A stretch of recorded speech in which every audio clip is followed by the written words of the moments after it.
Madame, Monsieur, bonsoir. Dans l'actualité de ce vendredi 23 août 2013, Slim Ben Ahmiden privé de salle VIP à l'aéroport de Djerba. Nahda accepte l'initiative de l'UGTT, le courant El Mahaba et le Parti des forces du 14 janvier réagissent. Dans la suite de l'actualité, à Sfax, des individus étrangers au sitting Rahil ont essayé de perturber l'intervention de Marcel Marzouk et à l'étranger, Israël bombarde une base palestinienne au Liban. Une source digne de confiance à Tunisair a confirmé vendredi le refus de l'administration de l'aéroport de Djerba d'ouvrir la salle VIP pour le ministre des Domaines de l'État et des Affaires foncières, Slim Ben Ahmiden, en visite privée à l'île des Rêves. Selon la même source, cette décision a été prise puisque le ministre n'était pas en mission officielle. Des agents de police ont arrêté jeudi soir les rappeurs Weld El 15 et Clay BBG dans les loges de l'amphithéâtre de Hammamet alors qu'ils se préparaient à entrer sur scène dans le cadre du festival de Hammamet.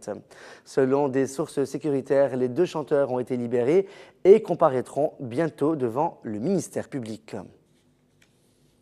Des agents de police de Sidi Bouzid ont saisi récemment 8 fusils de chasse sans autorisation et plus de 300 cartouches lors d'une descente dans une maison suspecte.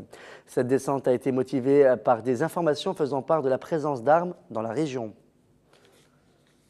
Le président du courant El Mahaba, Heshmil Hamdi, a déclaré hier, jeudi 22 août 2013, que certains cadres de l'Union générale tunisienne du travail se comportent comme des membres d'une haute instance constitutionnelle élue pour diriger le pays et ont un penchant clair pour la gauche.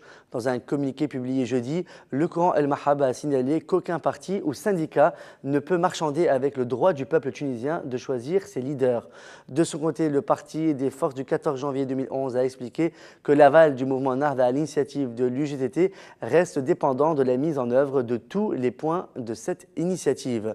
Le parti des forces du 14 janvier a précisé dans un communiqué que l'opposition doit répondre positivement à toute main tendue du mouvement Nahda pour donner naissance à un nouveau climat politique en Tunisie. Le membre de la commission de défense de Chokri Belaïd, Nizar Snoussi, a déclaré dans un entretien accordé au journal El Chourour que les accusés dans le meurtre de l'ancien secrétaire d'El Ouattad, Boubacar Al-Hakim et Lotfi Zine, ont regagné une maison à la cité El Ghazel après l'arrestation d'un autre accusé, Sabr El-Meshrghi, disposant d'un compact disque, d'un CD donc, contenant une copie du procès verbal de l'interrogatoire de ce dernier. Qu'il soit en possession de ce CD veut dire qu'il existe une taupe, a expliqué Nizar Snoussi. Le député de Nidetouns qui s'est retiré de l'Assemblée nationale constituante, Chokri Aïch, a déclaré hier, jeudi 22 août 2013, que le sitting Rahil à Sfax ne sera pas levé avant la dissolution du gouvernement. En marge d'un meeting à la place où se tient le sitting Rahil, Chokri Aïch a qualifié de manœuvre politique la décision du mouvement Nahda d'accepter l'initiative de l'Union générale tunisienne du travail tout en refusant de dissoudre le gouvernement d'Ali Al-Araïv.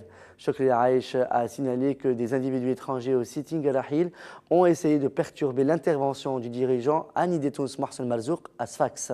Selon Chokri Aïch, la situation a été vite maîtrisée et Marcel Marzouk a pu continuer son intervention lors d'un meeting qui s'est déroulé donc dans d'excellentes conditions, a conclu le député dissident de l'ANC.